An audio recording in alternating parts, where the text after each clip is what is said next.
What if everything you've ever said about yourself means absolutely nothing, and the only thing that matters is what your behavior silently announces to the world? For years, you may have wondered why certain people don't respect you, why your boundaries get ignored, why you keep getting treated as an option instead of a priority. Today, you'll discover 7 behaviors that quietly, without a single word spoken, teach every person around you exactly what you are worth. These aren't motivational theories. These are ancient Stoic laws, forged in the fires of empire, slavery, and war, and they are ruthlessly practical. Watch till the end. The behavior you skip might be the one that's been silently costing you everything. Marcus Aurelius, emperor, warrior, philosopher, ruled the most powerful empire the ancient world had ever known. He commanded legions. He negotiated with kings. He had every material luxury a human being could possess. And yet, every single morning before the sun rose, he sat alone and wrote into a private journal that was never meant to be read by anyone else. In that journal, what we now call meditations, he wrote something that cuts through 20 centuries of history and lands directly on the reality most people refuse to face. In Book 3 he wrote, "Waste no more time arguing about what a good man should be. Be one." That sentence is not advice. That sentence is a verdict. Because here is the brutal truth that Stoicism teaches. With zero apology, the world does not respond to what you claim to be. The world responds to what your behavior consistently demonstrates you are. You can say you are disciplined. You can say you deserve respect. You can post about self-improvement every day of your life. But the moment you abandon your own standard under pressure, the moment you beg for validation, collapse your boundaries, or tolerate what you promised yourself you would not tolerate, you have quietly sent a message to everyone watching. And people are always watching. This is the war that Stoicism was built to help you win, not the war against other people. The war against other people, the war against the version of yourself that betrays your own worth in small, invisible moments every single day. In this video, we will explore 7 behaviors drawn directly from the teachings of Marcus Aurelius, Seneca, and Epictetus that will transform how you carry yourself, how others perceive you, and ultimately how you perceive yourself. These behaviors don't require a speech. They don't require an audience. They work in silence. They work when no one is clapping. And that is exactly what makes them so powerful. Let's begin. Behavior 1. The behavior of Heuschikipal composure. Marcus Aurelius wrote in Meditations, Book 4, "You have power over your mind, not outside events. Realize this and you will find strength." This profound truth has guided warriors, leaders, and philosophers for centuries. It is not a passive observation. It is the foundation upon which every other behavior of self-worth is built. Composure is not the absence of emotion. Let's destroy that misconception immediately. Stoic composure is the mastery of your response to emotion. Neuroscience now confirms what Marcus Aurelius understood intuitively. The prefrontal cortex, the part of your brain responsible for judgment and decision-making, is hijacked by the amygdala when you react with uncontrolled emotion. When you lose composure, you literally lose access to your highest intelligence. But beyond neuroscience, there is something even more significant happening. When you lose composure in the presence of others, when you rage, panic, plead, or break, you are teaching them exactly where your ceiling is. Think about the people in your life who consistently underestimate you, push your buttons, or test your patience. Now ask yourself honestly, have you trained them to do this? Because every time you reacted explosively to a provocation, every time you let someone's words visibly shatter your peace, every time you showed that your emotional state was determined by their behavior, you handed them a manual that said, "Here is how to control this person. Here is how you begin to reclaim this." Tomorrow morning, before you engage with a single person, before you check your phone, before you respond to a single message, spend 5 minutes in deliberate stillness. Breathe with intention. Remind yourself that today, nothing outside you has the authority to determine your inner state. When a difficult moment arrives, and it will, do not respond in the first 3 seconds. Those 3 seconds are where your worth is either defended or surrendered. Let the silence speak before you do. In meetings, in arguments, in moments where you're being tested, become the stillest person in the room. Not because you are suppressing yourself, but because you are operating from a deeper level than reaction. Most people let every storm visibly shake them. They wear their instability on their face, in their voice, in the way their hands move when they're threatened. They teach people, I can be destabilized. But when you cultivate unshakable composure, you communicate something entirely different. You communicate, whatever you bring, I am already beyond it. That is not arrogance. That is the quiet, devastating authority of a mind that has done the work. But composure alone is not enough. Because composure without this next principle becomes passive, and passivity is its own form of self-betrayal. Behavior 2, the behavior of honhurge. Word Seneca wrote in his Letters to Lucilius, letter 80. It is not that I am brave, but that I know what is worth fearing. And breaking faith with yourself is the only thing truly worth fearing. And breaking faith with yourself is the only thing truly worth fearing. This profound truth strikes at the hidden wound that most people carry but rarely name. Every time you make a promise to yourself and break it, every time you say, I will wake up at 5 and sleep until 7, every time you say, I will not tolerate this behavior and then tolerate it, you are not just failing a task. You are destroying the most important relationship in your life, your relationship with yourself. Modern psychology calls this self-concept integrity, the alignment between who you say you are and who your behavior proves you to be. When that alignment fractures repeatedly, the subconscious mind stops trusting your own voice.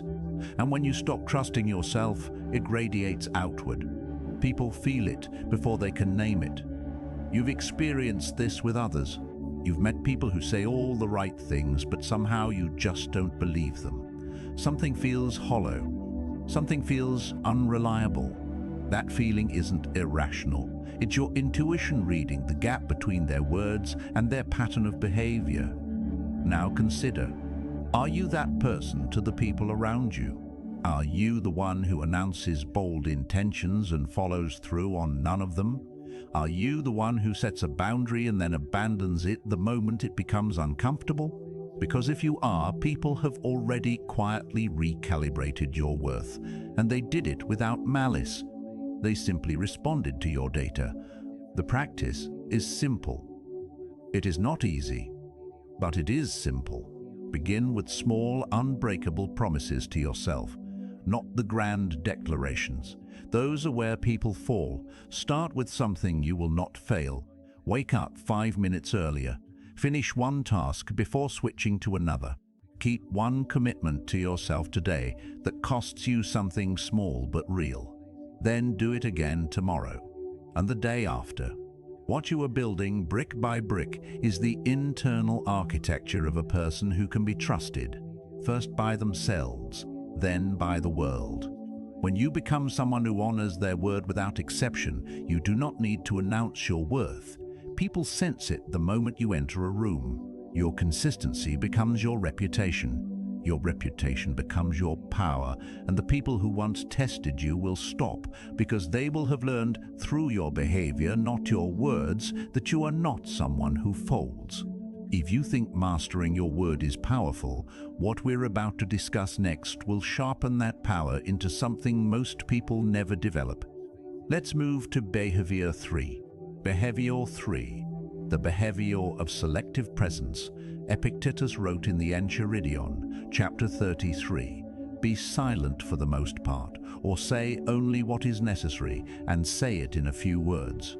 This profound truth has guided warriors, leaders, and philosophers for centuries, and in the age of social media and constant noise, it has become the rarest form of strength. Here is what selective presence truly means. It means that your attention, Your time, your energy, and your words are not free. They are not distributed equally.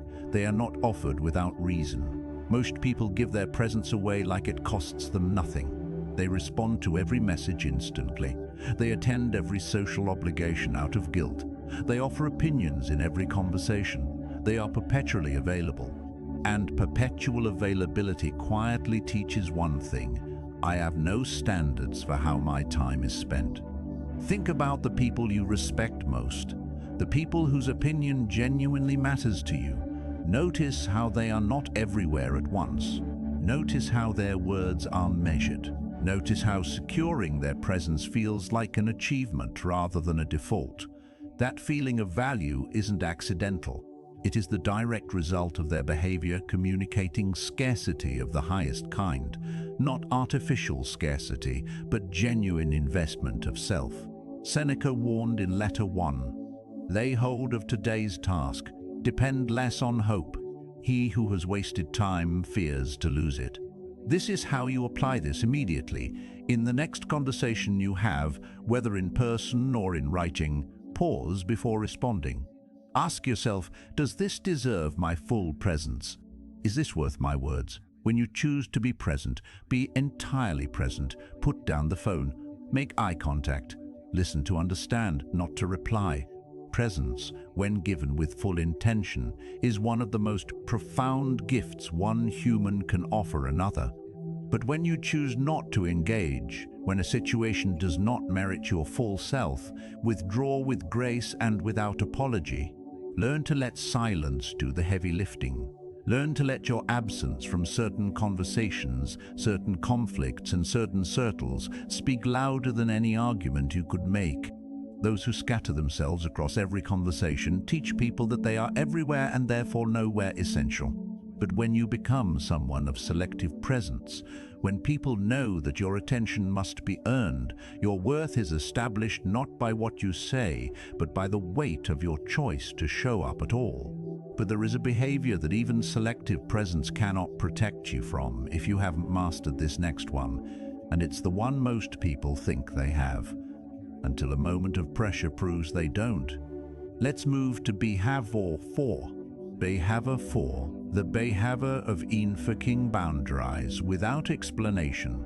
Marcus Aurelius wrote in Meditations, Book 11, "If someone is able to show me that what I think or do is not right, I will happily change.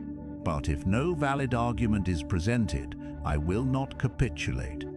This profound truth reveals the architecture of genuine self-respect, boundaries that are grounded not in anger, but in unshakable clarity. Here is the great mistake most people make with boundaries. They explain them, they justify them, they apologize for them, they negotiate them. And in doing so, with every explanation offered, with every apology for having a standard, they are quietly teaching the person in front of them. These boundaries are negotiable. They are up for debate. If you push hard enough, they will move. Psychology confirms this pattern. When you over-explain a limit, you signal that you yourself are not entirely convinced of it. You are essentially asking for permission to have a standard, and people, consciously or not, register that signal and respond accordingly. The Stoic model of boundaries is entirely different. It is not defensive, it is not aggressive, it is simply declarative. You do not build a boundary out of fear of the other person. You build it from a settled internal understanding of what you are and what you are not willing to compromise. Epictetus wrote in the Enchiridion, "He is a wise man who does not grieve for the things which he has not, but rejoices for those which he has." Apply this to your standards. Do not grieve when others don't understand your limits. Rejoice in the clarity that those limits provide. The practice: the next time a boundary is necessary, state it once, calmly, clearly, without excessive explanation. "I won't be participating in this." Not, "I'm really sorry, I wish I could, but you see the thing is." Notice the difference in those two statements. One is a wall built from stone, the other is a suggestion built from sand. If a person respects the boundary, The relationship continues from a place of genuine mutual respect. If they challenge it, your response is not to re-explain. Your response is simply to demonstrate through consistent behavior that the boundary remains. People who explain every boundary teach others that there are always loopholes. But when you enforce limits with quiet, unwavering consistency, no drama, no lengthy justification, you teach the world something rare and commanding. You teach them that you are a person with an internal authority, a person who does not require external validation to know where they stand. That is worth, demonstrated in behavior. Impossible to argue with. Now, boundaries protect your inner world. But there is a behavior that protects your outer reputation, one that most people underestimate completely. It is coming up next, and it may be the most counterintuitive lesson in this entire video. Let's move to behavior 5. Behavior 5. The behavior of doing the work when no one is watching. Marcus Aurelius wrote in Meditations, Book 6, "Never esteem anything as of advantage to you that will make you break your word or lose your self-respect." This profound truth cuts directly to the hidden laboratory of character, the private moments that no one photographs, no one praises, and no one witnesses. Here is the counterintuitive truth that Stoicism insists upon. The person who only performs when they have an audience has built their worth on borrowed ground. Because an audience can be taken away, approval can be revoked, applause fades. But the person who works, who disciplines themselves, who upholds their standards, who pushes through resistance, in complete private solitude, without a single witness, that person has built their worth on bedrock, and bedrock is unshakable. Think about this. People around you can sense, often without being able to articulate why, whether someone's confidence is earned or performed. The earned confidence comes from the accumulation of private victories. The early mornings nobody knew about. The moment you chose discomfort over comfort when nobody was there to admire the choice. The work you completed with no external reward in sight.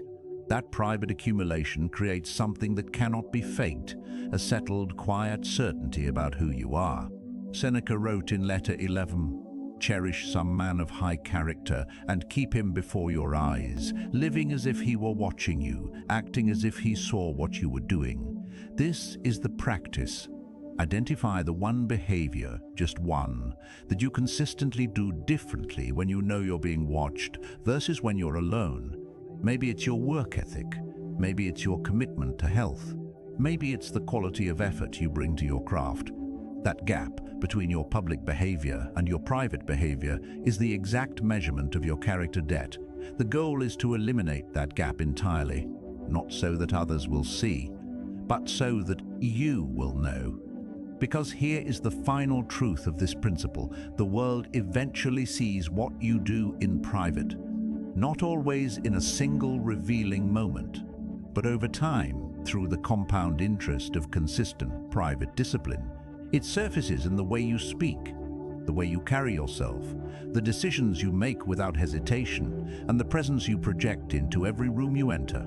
Private excellence becomes public authority, and that authority, built in silence, earned in solitude, is the kind that no one can take from you. But even with private discipline, there is a behavior that many high-performing people still neglect, and it quietly undermines everything they've built. You will want to pay close attention to this next one. Let's move to behavior 6. Behavior 6. The behavior of walking away from what diminishes you. Seneca wrote in Letters to Lucilius, Letter 104, "Withdraw into yourself as far as you can with those who will make you better. Keep those people close who are capable of making you better." This profound truth contains within it an equally powerful inverse: release without guilt what and who consistently makes you worse. Walking away is not weakness. In a culture that celebrates relentless persistence, in a world that romanticizes suffering for the sake of loyalty, the ability to walk away from what diminishes your worth is one of the most misunderstood forms of strength. The Stoics understood this with devastating clarity. They did not advocate for cold isolation. They advocated for intentional curation of your inner world. Because here is the psychology. The people you spend the most time with don't just influence your thoughts. Neuroscience now shows they literally reshape the neural pathways of your brain. The conversations you have most frequently become the internal voice that guides your decisions. If that voice is constantly being filled with smallness, negativity, cynicism, and the company of people who treat you as less than you are, you will eventually begin to believe them. You know this feeling. You've been in rooms, in relationships, in friendships, in professional environments where you could feel yourself becoming smaller, where your ideas were minimized, your energy was drained, and you left each interaction feeling less than when you arrived. That is not coincidence. That is data. And the behavior of walking away, gracefully, firmly, without bitterness, is the behavior that teaches both yourself and the world, I know my value, and I will not remain in any space that asks me to forget it. This is how you apply it. Begin with an honest audit, not of dramatic toxic relationships. Those are usually obvious. Look at the subtle ones. The friend who consistently undermines your ambitions with disguised jokes. The environment that rewards your mediocrity rather than challenging your excellence. The habits and spaces that offer comfort at the cost of growth. You do not owe any of them an extended argument. You do not owe them a final speech. You simply, quietly, deliberately begin redirecting your investment. More time toward what builds you, less time toward what erodes you. Most people stay in diminishing situations because walking away feels like failure. It feels like giving up. It feels like admitting defeat. But the Stoics understood something those people have not yet grasped. The greatest defeat is remaining in a place that costs you who you are becoming. Walk away with your dignity intact. Walk toward what demands the best version of you. That movement, that quiet, intentional departure, communicates more about your worth than any confrontation ever could. We are now at the final lesson, and I want you to prepare yourself, because this last behavior is the one that ties all the others together. It is also the one that is most violently tested in modern life. Let's move to behavior 7. Behavior 7. The behavior of needing no external validation to know your worth. Marcus Aurelius wrote in Meditations, Book 3, "Never let the future disturb you. You will meet it if you have to, with the same weapons of reason which today arm you against the present." And in Book 8 he wrote with even greater directness, "How much more grievous are the consequences of anger than the causes of it." But the most relevant truth he ever wrote on this subject comes from Book 7, "Look within. Within is the fountain of good, and it will ever bubble up if you will ever dig." This is the final and most essential behavior, not because it is the most complex, but because without it, every other behavior on this list is merely a performance waiting for applause. The need for external validation is perhaps the single most corrosive force working against your sense of worth in the modern world. Consider what you've been trained to do. Post something, wait to see who approves, make a decision, look to see who validates it. Change something about yourself, monitor the reactions to determine whether the change was correct. Every single time you outsource the authority of your own worth to the opinion of another person, you are teaching yourself and teaching them that your value is a number to be decided by a committee. Epictetus, who spent a portion of his life in slavery, who had every external thing stripped from him, understood this at a level most people will never be forced to confront. He wrote in the Enchiridion, "Make the best use of what is in your power and take the rest as it happens. The only thing truly in your power is your judgment of yourself. Everything else, every opinion, every like, every approval, exists entirely outside the circle of your control, and to chase what is outside your control is, in Stoic terms, the definition of a life wasted." Here is the practice. and it is the most demanding one in this entire video. Spend 30 days doing something you are proud of with zero announcement. Do not post it. Do not tell people. Do not reference it in conversation. Build something, achieve something, maintain something, purely for the experience of knowing that you did it. Let the only validation be the internal recognition. I said I would. I did. Observe what happens to your psychology. Observe how the craving for external approval gradually loses its power. Observe how you begin to carry yourself differently, not because others have confirmed your worth, but because you have stopped needing them to. This is the transformation that Marcus Aurelius described when he wrote about the inner fountain. When you stop waiting for external sources to fill you, when you dig within and find the wellspring of your own authority, you discover something almost shocking in its simplicity. You were never as dependent on their approval as you believed. The approval you were seeking was always a substitute for the one thing you had access to all along, the deep, grounded, unshakable recognition that you have lived with integrity, honored your standards, and refused to betray yourself for the comfort of acceptance. When you no longer need their validation, you paradoxically earn their respect, not because you performed for it, but because a person who requires nothing from you is the most magnetic, most compelling, most genuinely authoritative presence in any room. That is the final behavior, and it is the one that makes all the others complete. Let's bring this home. You have just encountered 7 behaviors that quietly, in the language of action rather than words, teach every person in your life exactly what you are worth. The first, unshakable composure. Because when nothing can visibly destabilize you, the world learns you operate from a place beyond ordinary reaction. The second, honoring your own word. Because self-trust built in private and demonstrated in pattern becomes the foundation no one can argue with. The third, selective presence. Because your attention is not free and its scarcity is its value. The fourth, enforcing boundaries without explanation. Because a limit stated once and held consistently becomes a wall built from character rather than fear. The fifth, doing the work when no one is watching. Because private discipline creates public authority that cannot be faked and cannot be taken. The sixth, walking away from what diminishes you. Because remaining in a space that costs you who you are becoming is the only true defeat. And the seventh, the one that powers all the others, needing no external validation to know your worth. Because the moment you stop seeking approval, you become the person others seek approval from. These are not 7 ideas. These are not 7 suggestions for a better morning routine.